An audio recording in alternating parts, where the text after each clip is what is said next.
Alam mo yung feeling na parang paulit-ulit na lang ang buhay? Same problems, same thoughts, same routines. And then one day, may nabasa kang libro.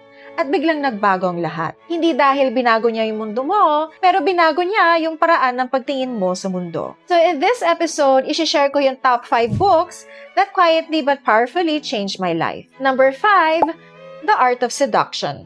Akala mo romance lang to, pero hindi. This book is about human psychology, how people get attracted, influenced, and drawn to certain personalities. Mapapaisip ka na lang, ganito pala gumagana yung atensyon ng tao. Pero babala, this book can be powerful, so gamitin mo siya with awareness. Coming in at number 4 is the 33 Strategies of War. Hindi ito tungkol sa aktwal na gera. It's about life battles, conflicts, competition, and even personal struggles. This book teaches you how to stay calm, think ahead, and not react emotionally. Parang sinasabi niya, hindi lahat ng laban kailangan mong patulan. Pero kung lalaban ka, siguraduhin mong panalo ka. Number 3, Outliers. Napaisip ka na ba kung bakit may mga taong sobrang successful? Talent lang ba? Sipag lang ba? This book will humble you because it shows na success is all about timing, environment, and opportunity. Marirealize mo na hindi lang pala sapat ang hard work, kundi may mga ibang factors na hindi natin nakikita.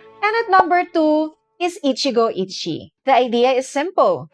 This moment will never happen again. Ang dami-dami nating namimiss kasi lagi tayong nagmamadali or laging nasa isip yung ating susunod na hakbang. Pinapaalala ng librong ito na maghinay-hinay and actually live your life. Not just to survive, but truly experience it. And on my top spot is, of course, The Daily Stoic. If your mind feels heavy, this book helps. It's not something you read once, but it's something you can come back to every day. Short entries, simple lessons, pero sobrang lalim. It teaches you how to control your thoughts, handle stress, and stay grounded. This book feels like a quiet guide on days na magulong isip mo. At the end of the day, hindi naman yung dami ng librong nabasa mo ang importante.